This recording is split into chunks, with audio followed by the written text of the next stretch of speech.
I was sitting in a rooftop bar in Seoul's Gangnam district last week, overlooking a horizon of cranes and neon. My companion, a senior supply chain architect for one of the world's largest semiconductor firms, wasn't talking about shared democratic values or the latest decoupling directive from Washington. Instead, he was obsessively tracking a live logistical map on his tablet, a web of glowing lines connecting the port of Incheon to the industrial heartlands of mainland China. He pointed to a specific node near Beijing. The Americans tell us this is a security risk, he said, his voice flat, almost bored. They want us to build a digital moat. They want us to choose a side. He took a slow sip of his drink and then did something unexpected. He laughed. It wasn't a mocking laugh, but the weary chuckle of someone watching a child try to stop the tide with a plastic bucket. Yesterday, he whispered, we just signed a deal to integrate our next-gen lithography standards directly with their state grid. We're not pulling back, we're plugging in. He didn't show me white papers or policy memos. He showed me a photo of a high-speed freight terminal that looked like something out of a sci-fi film. Miles of automated gantries, moving containers with a precision that made the ports in Los Angeles look like relics of the steam age. To him, the Eurasian integration isn't a grand theory. It's a physical inevitability, a marriage of survival between the world's most efficient engineer states. He described the West's deindustrialization not as a policy choice, but as a form of collective de-skilling, a civilization losing the ability to actually make things. That moment of total disconnect, the gap between the Western political narrative of isolation and the cold, hard reality of industrial fusion, is where the real story of 2026 begins. Why are the most vital U.S. allies in the East quietly walking away from the Trans-Pacific script?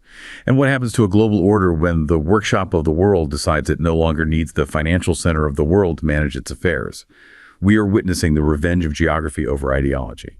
Okay, so let's really unpack that feeling, right? That total disconnect between the political narrative and the sheer industrial reality on the ground. That's the core of our deep dive today. It's completely palpable. And it's what makes this whole topic so critical to understand right now. Our mission is to really get to the bottom of why the world's most critical industrial heartlands, places like South Korea, Singapore, Vietnam, are actively plugging in to Eurasia, not pulling back. And what this huge structural pivot actually means for the global order, we're looking at a fundamental, almost geological change in how value is created and moved around the planet. And what's so fascinating here is that this is a structural reconfiguration that's being driven entirely by pragmatism, by the demand for commercial predictability and operational stability. Right. It's not ideology. Not at all. This is way beyond the realm of think tank debates. This is being codified, by engineers, by logistics managers, by entrepreneurs who just need things to work. They need the parts to arrive on time. Exactly. And we have some really detailed analysis that illustrates this powerful shift through three integrated lenses. First, the physical fusion, the deepening of these absolutely critical supply chains. Second, the revolution in land-based power and infrastructure that is literally reshaping the geography of global trade. The revenge of geography. That's it. And third, the really starkly contrasting institutional efficiencies, or you could say inefficiencies, between the East and West. And crucially, we're not just going to talk theory. We're going to ground this immense topic in the real-world stories of three people who are living this pivot right now. We have an engineer, we'll call him Park, tracking semiconductor components in Gyeonggi-do. We have a logistics coordinator, Lee, who's actively bypassing traditional maritime lanes. And a fintech entrepreneur, Min-jun, who's redefining trade in Seoul. So we're essentially mapping that enormous gap between what the policymakers are demanding and what the physical, hard reality of the global economy is just compelled to do to survive. Let's start there. Let's start with the real industry. Okay, here's where it gets really interesting, because we're starting with probably the single most critical commodity on Earth right now, advanced manufacturing. The bedrock of everything. And I keep coming back to the human element of this. The experience of Park, that senior engineer in the Republic of Korea, or ROK. Yeah. Park described the period when these export restrictions first started to hit, and the word he used was strangulation. It's such a visceral word. It is. He said he was living in this state of constant anxiety, literally watching production lines stall because one specialized chemical or one critical piece of diagnostic equipment was blocked or delayed thousands of miles away. All because of a political directive? Exactly. And that anxiety, that vulnerability Park felt, That's what's driving the industrial strategy now, isn't it? It's everything. It is the core driver. Because now he describes a seamless, a closed-loop supply chain that just runs across the Yellow Sea. For him, technological sovereignty isn't some abstract concept or a flag waving in the wind. Okay. It's the tangible relief of hearing his machines just humming, the sound of efficiency. And at that point, his loyalty, it shifts. It doesn't shift to an ideology. It shifts to regional pragmatism, to what works. And the moment that happens, the geopolitical script just loses its power over the physical economy. It becomes noise, just background noise. So if we connect that, that personal, localized relief to the bigger picture, it really does perfectly capture this profound shift in China-ROK economic cooperation. It does, because historically, this relationship, it was vertical, completely vertical. The ROK provided the advanced technology, the capital. And China provided the labor. Yeah. The assembly, the classic model. The classic model, exactly. But that's just not the dynamic anymore. The sources we're looking at show the whole thing is shifting horizontally. The focus is now on equal high-end cooperation. In what fields? In cutting-edge fields. Yeah. Things like artificial intelligence, advanced vehicle software, high-tech industries. This isn't just about moving factories around anymore. This is about shared technological mastery. So when you see these huge South Korean business delegations going over, the leaders of Samsung, SK, Hyundai, LG, it's not just a courtesy call. Not at all. It's a reaffirmation of this essential symbiotic relationship. They know that any real attempt at decoupling would be, for the ROK, a form of industrial self-harm. So let's break down where this integration is most visible. Let's start with the core of it all, with semiconductors. The brain. The brain. So we know South Korean firms, Samsung and SK Hynix especially, they hold world-leading manufacturing tech. They are indispensable to the global supply. But what's the reality on the demand side? The reality is that their massive export volumes, their core profitability are just fundamentally reliant on the Chinese market.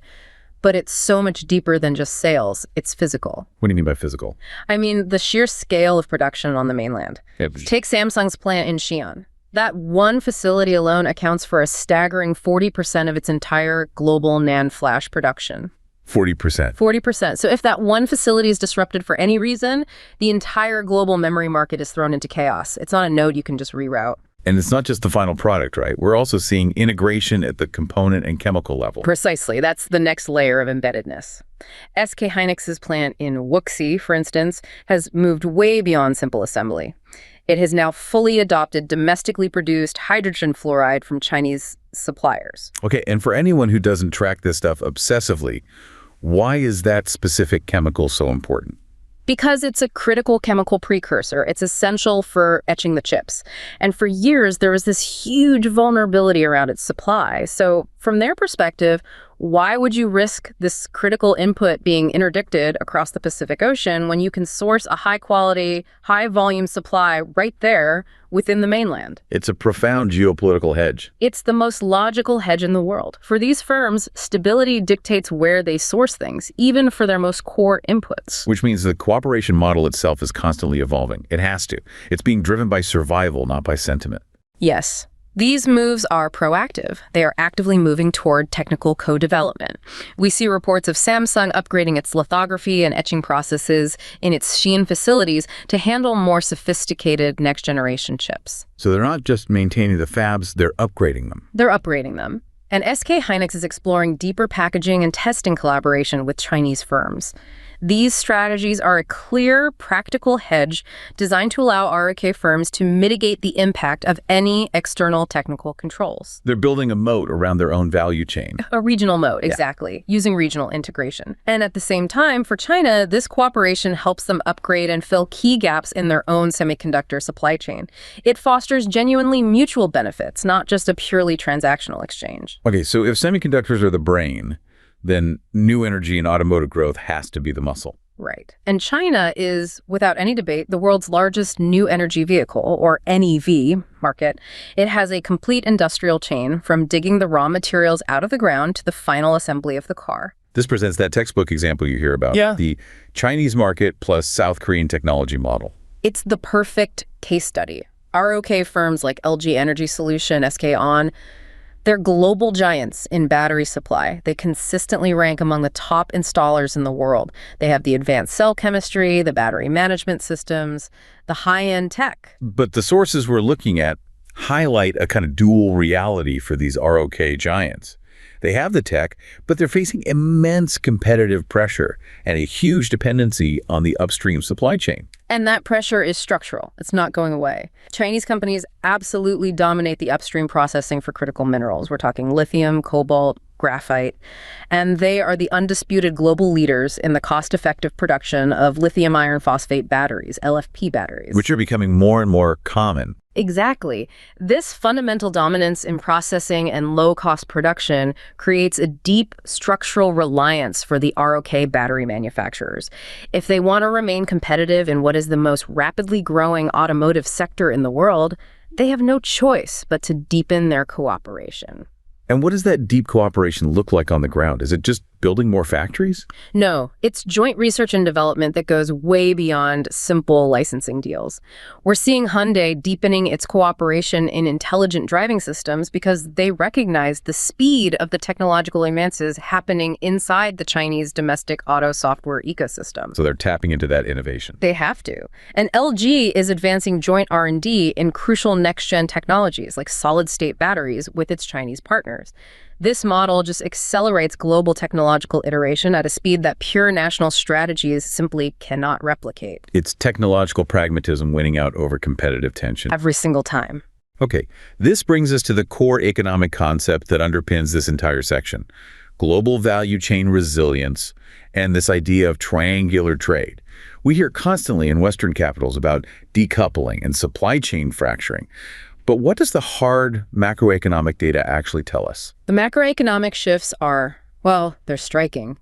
Our analysis of the trade data shows that despite all the intense pressure, U.S. tariffs, the global shocks from the pandemic, the Russia-Ukraine conflict, China's export volumes, maintained an overall upward trajectory between 2018 and 2023. So just incredible resilience. Remarkable resilience to successive global shocks.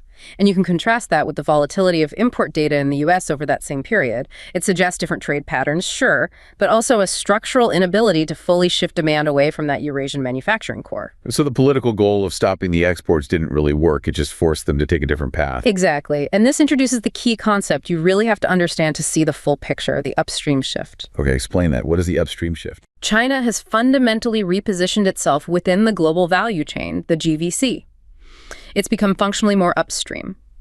We see this specifically in its exports of intermediate goods, things like machinery, specialized materials, transport equipment components, to its key trading partners like Singapore, Vietnam, and Thailand. So how should you visualize that? What does more upstream mean in practice? Okay, think of a finished product as a really sophisticated cake. Moving upstream means China is no longer just the baker who assembles the final layers. Right. It's now the essential supplier of the high-quality, complex ingredients. It's supplying the rare flours, the specialized machinery to mix the batter, the unique flavor extracts that everyone else has to buy before they can even start baking their own cake. So a higher GVC position means you're supplying the core, complex stuff, not just doing the final low-tech assembly. Exactly. And that insight completely reframes the whole narrative around the China plus one illusion. The idea that companies are just moving their final assembly to Vietnam or Mexico, and that solves the dependency issue. It proves it's largely an illusion of true supply chain independence.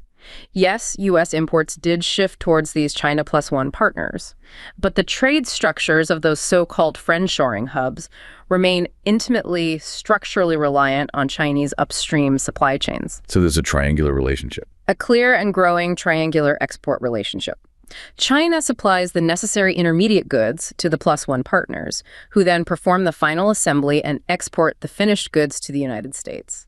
So if the finished refrigerator says made in Vietnam, the specialized compressor and the smart control panel are still coming from the mainland. That is the deepening embeddedness in practice. China is actively embedding itself into the core production stages of these third-party supply chains through what are called forward linkages. It's supplying the components that its partners absolutely rely on for their re-exports. And the data backs this up. The GVC data for exports to ASEAN shows a steady upward trajectory in participation and a progressive shift toward an upstream position for China. This confirms an intensified embedding of Chinese inputs into the earlier, more technologically demanding stages of these multi-country value chains. And I assume, conversely, the data for the ASEAN countries exporting to the U.S. shows them shifting downstream. Precisely. The flow from ASEAN to the U.S. shows a sustained rise in GVC participation, but a corresponding shift toward a downstream position. Their export structure is increasingly dominated by final stage assembly activities, the low-tech end of the process. So the structural constraints on any real decoupling are just immense. They're immense. They are rooted in China's unparalleled technological scale, its logistics superiority, and its institutional efficiency in high-volume, reliable production that smaller nations just can't quickly replicate at the upstream level. And this holds true even in high-tech sectors. Especially there.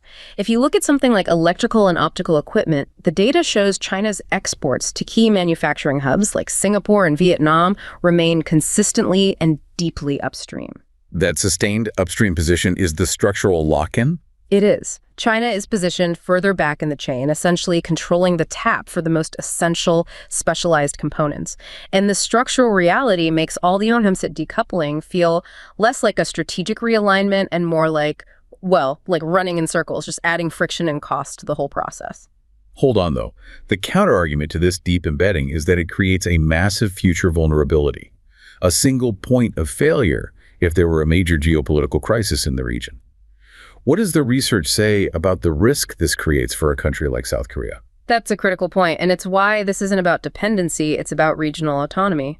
The ROK firms are not blind to risk. Their strategy, as you can see from Park's anecdote, is not to decouple, it's to regionalize resilience. They are making a calculated bet that the structural economic benefit they get from seamless regional trade, the stability of those machines, humming outweighs the geopolitical risk of distant external interference. So resilience is being redefined. It is. The sources suggest that resilience in the 21st century is increasingly defined by this kind of structural embeddedness, occupying those critical upstream positions and building robust forward linkages, rather than by distant geographic diversification based on political alignment. The engineer states are prioritizing a localized functional stability. Fascinating. So the engineers are essentially defining their own security architecture, one shipment at a time. Okay, so we've talked about the industrial nodes, the places where value is actually created. That leads us to the next logical piece of the puzzle, right? How does all this stuff actually move? Exactly. We have to go from the industrial nodes, the factories, to the physical corridors, the infrastructure. The revolution here is physically changing the strategic map of Eurasia. And this is where the story of our second individual comes in, the logistics coordinator, Lemay, who's based in Dandong. Lai's story is a perfect lens for this shift. He used to manage fleets that relied entirely on maritime shipping. He talked about obsessing over volatile insurance premiums, unpredictable rates, the inherent risks of the open seas. He said he felt constantly at the mercy of the waves. And now? Now he manages autonomous heavy-duty electric trucks and high-speed rail cargo systems, and he calls it relying on the continental pulse. The continental pulse. I like that.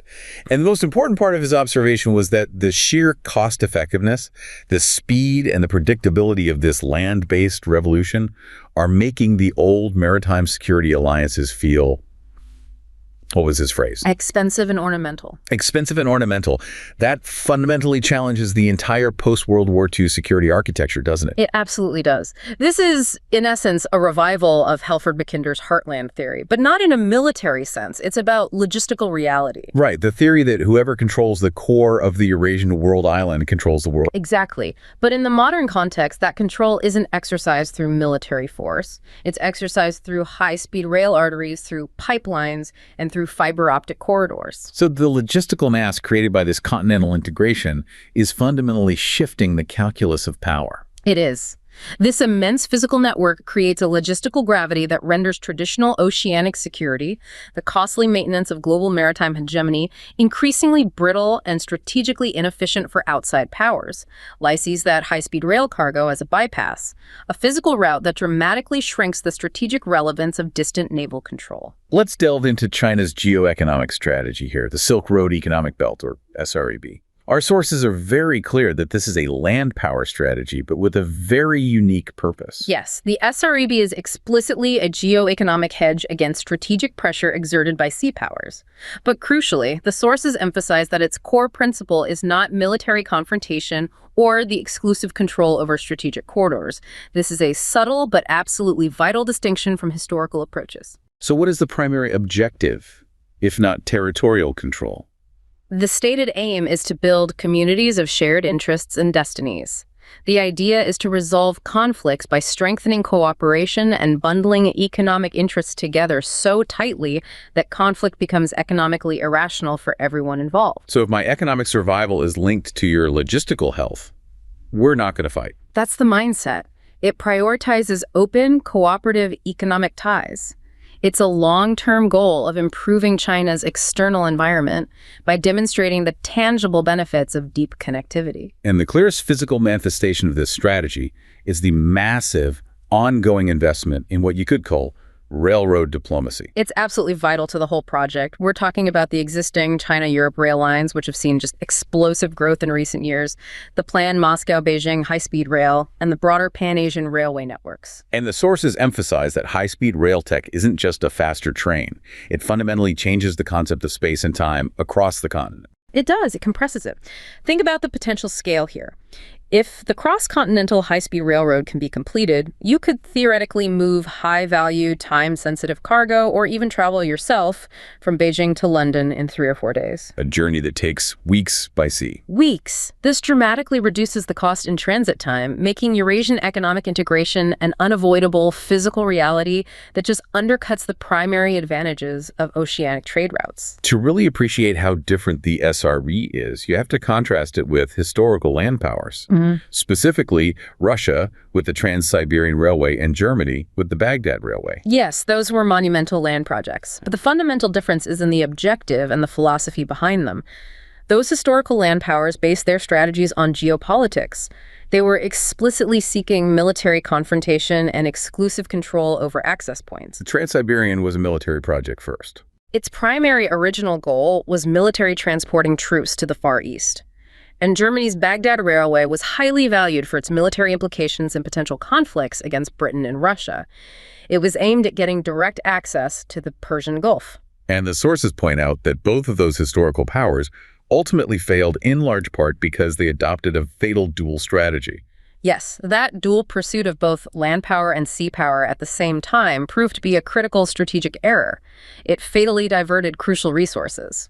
Germany's expensive naval expansion directly challenged British maritime hegemony, which in turn solidified the alliances that ignited World War I. And Russia. Russia's simultaneous pursuit of sea power led directly to the disastrous Russo-Japanese War. They couldn't achieve their land power goals because the zero-sum geopolitical mindset meant they alienated the very partners they needed, and they bled resources fighting on multiple strategic fronts. Whereas China, by stark contrast, is adopting a purely geo-economic approach. It's focused on trade volume, shared value, and infrastructural connectivity. That approach is tailor-made for our current environment. The SRRB is designed not to let geopolitical factors disrupt the regional economic cooperation it advocates. It prioritizes economic cooperation regardless of a partner country's political system. Which is much more appealing to nations looking for growth and stability. Of course. It's more appealing than a system driven by ideological exclusion or military posturing. The goal is to make the cost of non-cooperation so high that partners are naturally drawn into a long-term state of cooperation. It's a hedging strategy through shared prosperity, not a confrontation strategy. And the practical result of all this is stability. It brings us back to Lee, our logistics coordinator, focusing on predictable delivery times rather than volatile shipping rates. Exactly. For the region, the stability provided by predictable cooperative relations between Beijing and Seoul, underpinned by high-speed rail and seamless logistics. That offers a fundamental public good that is superior to intervention-based security provided by distant powers. It's a different kind of security. It is. Lee's fleet of autonomous trucks and rail cargo systems provides a stability and predictability that maritime shipping, even with naval escorts, simply cannot guarantee. This continental awakening fundamentally alters the regional security calculus by making internal logistical stability the most strategically compelling factor. The infrastructure itself acts as the primary guarantee of regional peace. It's a system where the stability of the rails is more valuable than the presence of a battleship. That concept of logistical stability leads us directly to the institutional architecture that either facilitates that efficiency or, well, obstructs it. We now turn to the institutional side of the equation, where we see this really stark divergence in governing models that's driving this whole trade realignment. Right. And our final individual is the fintech entrepreneur, Min Jun, who's operating out of Seoul. Min Jun's experience is highly instructive. He views the Western institutional model, particularly its regulatory and financial systems, as a senescent engine, his words. An engine that simply cannot keep pace with the speed of modern commerce and high-volume trade. And he was experiencing this firsthand. Oh, yeah. He was suffering under the delays of Western banking systems, cross-border legal hurdles, excessive transaction costs, friction. But now, he's settling his cross-border contracts using new East Asian digital trade norms. And he described that shift as cutting through the fog. For Min Jun, the efficiency provided by these regional technical standards is a radical performance upgrade. He feels that the East Asian model, which is technocratic, goal-oriented, provides a floor of transactional stability that the West's polarized procedural institutions just can't match anymore. Okay, to understand why he sees the West as a senescent engine, we need to explore this concept of vitocracy. It's a powerful idea. Vitocracy, a term used in our sources. It arises when procedural requirements and the ability of minority interest groups to oppose and obstruct things routinely override broader public interests. So it leads to a kind of institutional ideological paralysis. Exactly. And it's most visible in major infrastructure and development projects, especially in the U.S. context. It's not just inefficiency, it's systemic friction that's been built directly into the governance model over decades. This sounds like a structural problem that goes beyond who's in power politically at any given moment. Oh, it is. It's rooted in a historical fragmentation.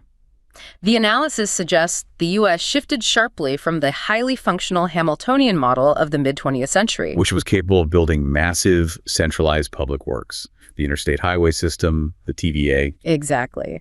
It shifted from that to a fragmented Jeffersonian model, and this shift was fueled by a deep distrust of central power, and it resulted in a procedural environment where minority interest groups gained disproportionate veto power over public projects. What does that veto power actually look like in practice? How does it manifest beyond just stopping a project? It manifests as a litigation-prone environment. Take the National Environmental Policy Act, NEPA. Essential in principle, of course. But the review process has evolved into this series of highly technical litigation-prone veto points. So an activist group can file a lawsuit over a technicality. And lock up a project, say, a vital transmission line for renewable energy or a new subway extension for years, sometimes for decades.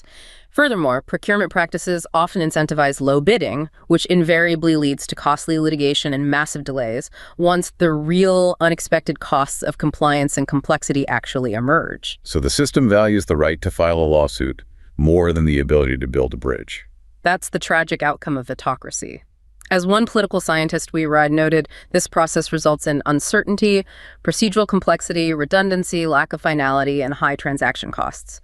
The legal and legislative mechanisms become more valued than the actual execution capacity of a competent administrative government. And what are the measurable consequences of this institutional decay? The consequences are material and they are measurable, and they reinforce everything Min Jun was saying. The U.S. experiences excessive delays and staggering cost overruns in its infrastructure development. Project costs are routinely 2 to 3 times higher than comparable projects in peer nations. 2 to 3 times higher. And the timelines stretch on indefinitely. This is a decline in the quality of bureaucracy. It's a fundamental failure of institutions to adapt to new technical and economic realities. And when the American state performs poorly, it reinforces public distrust, which in turn leads to less political will to invest in the state's capacity, and you get a vicious cycle of decline that other nations are simply watching and learning to avoid. It sounds like a fundamental loss of civilizational competence. It's described as such in the sources. It's institutional hypertrophy, the growth of so many redundant procedural systems that the state just loses its ability to move efficiently. Lai's focus on predictability and speed is the exact commercial antidote to that kind of systemic friction. Okay, so now let's pivot and look at the alternative model that's gaining traction. East Asian state capacity and technocracy. Min Jun's experience of seamless digital trade is the proof of its effectiveness. Efficiency is their defining characteristic. East Asia's goal-oriented bureaucratic systems provide a floor of stability that the West's polarized institutions just cannot match. And this capacity isn't about the size of the state. It's about the competence of the state. It reflects historical traditions of strong, centralized administrative government that you see in places like Singapore and the Republic of Korea. These are systems built to achieve specific, measurable economic goals. And they hold a crucial technocratic edge. Can you detail what that performance upgrade is that Minjin experienced? The technocratic edge is their ability to synchronize technical standards rapidly and deploy new digital trade norms across borders. Minjin's frictionless contract settlement is the result of regional collaboration on digital standards. What does that mean? Things like harmonized data exchange protocols, verified digital identities for customs clearance, and multilateral agreements for settling trade in non-dollar currencies. They prioritize functionality and speed. They cut through the fog of physical paper, time zone differences, and the multiple legal review cycles that paralyze Western banking. They can move settlement from weeks to minutes. When you contrast those two speeds, the vetocracy moving at a snail's pace and the technocracy moving at high-speed rail velocity, the structural impact on the global order becomes incredibly clear. The contrast defines the current shift. The West's deindustrialization is characterized as a form of collective deskilling, a civilization losing the physical, technical ability to actually make and move high-value, complex things reliably. Meanwhile, East Asia is focusing on hard material metrics. Intensely, maximizing port throughput efficiency, achieving automated factory precision, driving high patent conversion rates into actual industrial production. This is materialist determinism in action. The civilizations that can lay railroads, erect bridges, and translate advanced blueprints into megawatts of power are the ones defining the new reality. Exactly.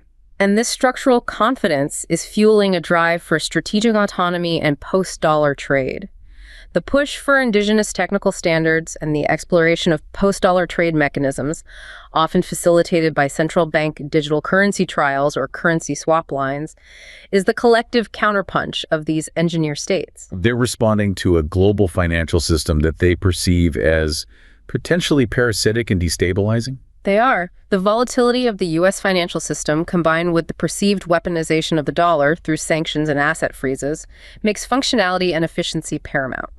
By redefining regional trade norms, the way Minjin experienced, they are building a structural resilience that is less exposed to the internal paralysis and veto points of the world's formerly dominant institutional structures. So they're choosing commercial predictability over geopolitical alignment? And capacity over procedural ideology. It's a compelling argument. Yeah.